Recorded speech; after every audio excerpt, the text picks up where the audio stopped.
Hi friends, welcome to Sandhya குட்டி channel. நம்ம சந்தியா குட்டி சேனல் மூலியமா ஒரு சூப்பரான சிக்கன் கிரேவி தாங்க பார்க்க போறோம்.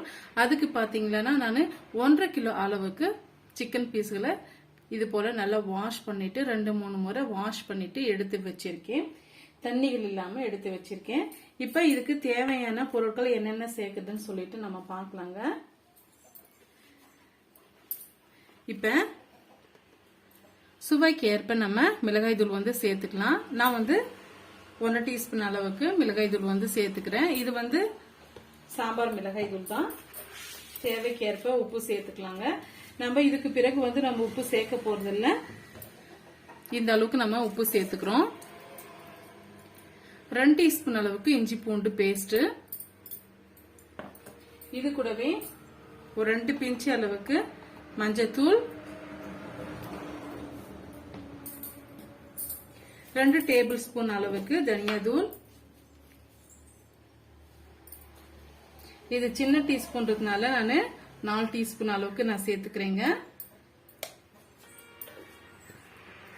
இதெல்லாம் சேர்த்துட்டு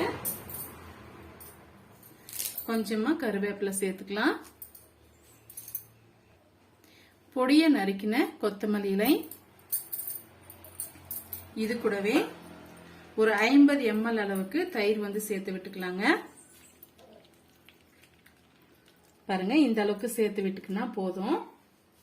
இது எல்லாம் சேர்த்துட்டு ஒரு முறை நல்லா கலந்து விட்டுடுங்க.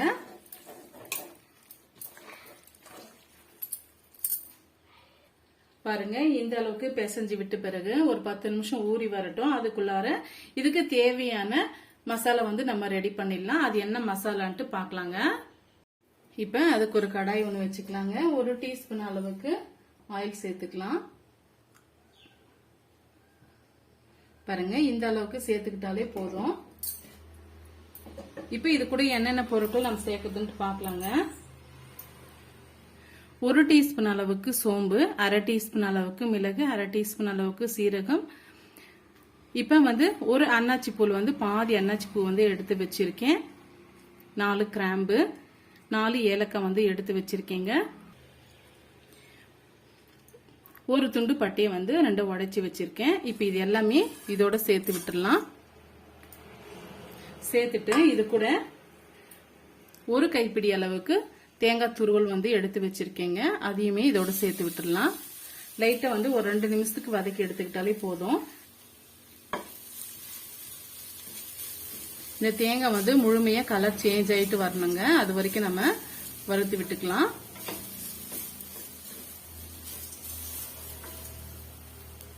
பாருங்க, ஒரு அளவுக்கு நல்லா கலர் சேஞ்ச் ஆயிட்டு வந்துடுச்சு. இந்த ஸ்டேஜ்ல ஒரு 10 பாதாம் எடுத்து இதோட சேர்த்து விட்டுக்கலாம். இது எதுக்காக சேர்க்கிறோம்னு பாத்தீங்கன்னா ஒரு திக்கான கிரேவி நமக்கு கிடைக்கும். டேஸ்ட் நல்லா இருக்குங்க. அதனால தான் பாதாம் சேர்த்து விட்டு இருக்கோம். முழுமையா நல்லா கலர் சேஞ்ச் ஆயிட்டு வந்துடுச்சு. இப்ப இது நல்லா ஆற விட்டுட்டு ஃபைன் பேஸ்டா அரைச்சி எடுத்துட்டு வந்துடலாங்க. பாருங்க, இந்த அளவுக்கு தேங்காய் வறுபட்டு இருக்கணும். இப்ப அதே கடாயை பயன்படுத்திக்கலாம். இப்ப 2 குழிக்கரண்டி அளவுக்கு ஆயில் சேர்த்துக்கலாங்க. அதிகமா சேர்க்க வேண்டாம். ஏன்னா நம்ம சேர்த்திருக்கிற சிக்கன்ல இருந்தே எண்ணெய் பிரிஞ்சு வரும். அதனால இந்த அளவுக்கு ஆயில் சேர்த்துக்கிட்டா போதும். இப்ப இது கூடவே நம்ம 4 மீடியம் சைஸ் வெங்காயம் கட் பண்ணி வச்சிருக்கோம். இது போல ரொம்ப நல்லா பொடிசா நறுக்கி வச்சிருக்குங்க. அப்பதான் கலர் நல்லா சேஞ்ச் ஆயிட்டு கலர்ஃபுல்லான சிக்கன் கிரேவி கிடைக்கும். இப்ப ஆயில் நல்லா சூடுபடுத்திக்கலாம். சூடுபடுத்திக்கிட்ட பிறகு வெங்காயத்தை சேர்த்து விட்டுக்கலாங்க.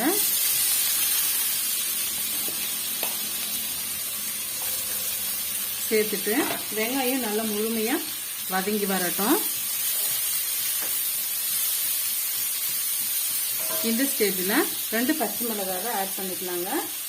ஃபிளேவருக்காக 2 பச்சை மிளகாய் ஆட் பண்ணிக்கலாம்.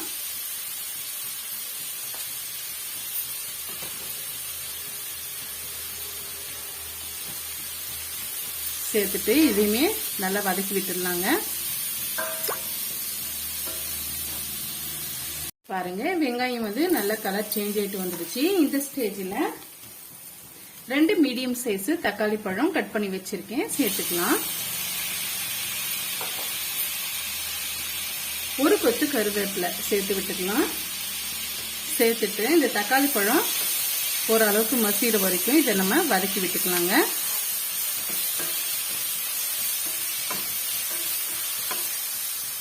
பாருங்க தக்காளி பழம் இந்த அளவுக்கு வதங்கி வந்த பிறகு இப்ப நம்ம மிக்ஸ் பண்ணி வச்சிருக்க சிக்கன் பீஸுகளை இதோட சேர்த்து விட்டுடலாம். இது போல மசாலா சேர்த்து நல்லா ஊற வச்சுட்டு செய்யும் போது சிக்கன் பீஸ்கள் நல்லா சாஃப்டாவும் வெந்து வரும், சாப்பிட்றதுக்கும் ரொம்ப டேஸ்டியா இருக்குங்க. இதுல வந்து நம்ம ஆல்ரெடி மிளகாய் தூள், தனியா தூள் எல்லாமே இதுக்குள்ள ஆட் பண்ணிருக்கோம், உப்பும் ஆட் பண்ணிருக்கோங்க. அதனால வந்து பார்த்துட்டு சப்போஸ் வந்து உப்பு பத்தலைன்னா சேர்த்து விட்டுக்கலாம். இப்போ இதெல்லாம் சேர்த்துட்டு ஒரு முறை நல்லா வந்து மிக்ஸ் பண்ணி விட்டுக்குங்க. மீடியமான ஃப்ளேம் வச்சு ஒரு 5 நிமிஷம் அப்படியே நம்ம பெரட்டி பெரட்டி விட்டுக்கலாம்.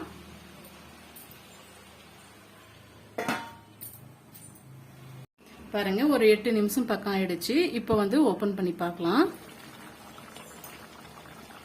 நம்ம தண்ணி சேர்க்காமலேயே எவ்வளவு தண்ணி விட்டு வந்திருக்கு பாருங்க. இந்த ஸ்டேஜ்ல நம்ம அரைச்சு வச்சிருக்க தேங்காய் பேஸ்ட சேர்த்துக்கலாம். இது ஏற்கனவே நம்ம வறுத்துட்டு தான் சேர்த்திருக்கோம். சேர்த்துட்டு ஒரு முறை நல்லா மிக்ஸ் பண்ணி விட்டுக்குங்க. இப்ப தேவைக்கு ஏற்ப உங்களுக்கு திக்கா வேணுமா இல்ல தண்ணியா வேணுமான்னு பார்த்துட்டு தண்ணியை வந்து நம்ம சேர்த்து விட்டுக்கலாம். ஆனா தண்ணி எப்பவுமே தாராளமா சேர்த்துட்டு அதை வந்து நம்ம கொதிக்க வச்சு கூட நம்ம கம்மிப்படுத்திக்கலாம். இப்ப தேவையான அளவுக்கு நம்ம தண்ணி சேர்த்துக்கலாங்க. மிக்ஸி சாரை அலசிட்டு நம்ம தண்ணி சேர்த்து விட்டுக்கலாங்க. சேர்த்துட்டு ஒரு முறை நல்லா வந்து மிக்ஸ் பண்ணி விட்டுக்குங்க. இடையிடையவும் கிளறி கொடுத்துக்குங்க. நம்ம தேங்காய் சேர்த்து இருக்கிறதுனால கீழே வந்து அடிப்பிடிக்கும். இப்ப ஹை ஃப்ளேம்ல வச்சு ஒரு 5 நிமிஷம் நல்லா வந்து கொதிக்க விடலாம். இடையிடையே வந்து கிளறியும் கொடுத்துக்குங்க. இப்ப மூடி போட்டு விட்டுடலாம். ஒரு 5 நிமிஷம் கழிச்சு நம்ம பார்க்கலாங்க. பாருங்க ஒரு 10 நிமிஷம் ஆயிடுச்சு. இப்போ ஓபன் பண்ணி பார்க்கலாம். பாருங்க நம்ம குழம்பு வந்து நல்லாவே கொதிச்சு வந்துருச்சு. சிக்கன் பீஸும் வந்து நல்லாவே வெந்து வந்துருச்சு. இந்த ஸ்டேஜ்ல கொஞ்சமா கொத்தமல்லி இலையை வந்து போட்டு அப்படியே வந்து ஒரு 5 நிமிஷம் விட்டுடலாங்க. இந்த கொத்தமல்லி ஃபிளேவரோட சிக்கன் கிரேவி ரொம்ப அருமையாவே ரெடி ஆயிடும். கொஞ்சமா கருவேப்பிலை சேர்த்துட்டு ஒரு முறை இது போல நல்லா மிக்ஸ் பண்ணி விட்டுக்குங்க. அந்த ஃபிளேவர் வந்து இந்த சிக்கனோட நல்லா கலந்து வரணும். இது போல நல்லா மிக்ஸ் பண்ணி விட்டு அப்படியே வந்து ஒரு 10 நிமிஷம் மூடி போட்டு விட்டுருங்க. ஒரு 10 நிமிஷம் கழிச்சு நம்ம பார்க்கலாம். ஒரு சூப்பரான சிக்கன் கிரேவி வந்து நமக்கு ரெடி ஆயிடும். இப்போ மூடி போட்டு விட்டுடலாம். பாருங்க இப்போ ஒரு 10 நிமிஷம் ஆயிடுச்சு. இப்போ ஓபன் பண்ணி பார்க்கலாம். நம்ம சேர்த்து இருக்க கொத்தமல்லி இலை வந்து ரொம்பவே இந்த சிக்கனோட கலந்து வந்திருக்கும். சிக்கன் பீஸுகளும் நல்லாவே வெந்து வந்துடுச்சுங்க. இந்த சிக்கன் கிரேவி பாத்தீங்கன்னா சாதம், சப்பாத்தி, பூரி, இட்லி, தோசை எல்லாத்துக்குமே ரொம்பவே பக்காவா இருக்குங்க. இந்த சிக்கன் கிரேவி ரெசிபி உங்களுக்கு பிடிக்கும்னு நினைக்கிறேன். இது போல சிக்கன் கிரேவி வெரைட்டி வந்து நிறைய நான் அப்லோட் பண்ணியிருக்கேன். ரெஸ்ட் எடுக்கும் போது நீங்க பார்த்து யூஸ் பண்ணிக்கோங்க.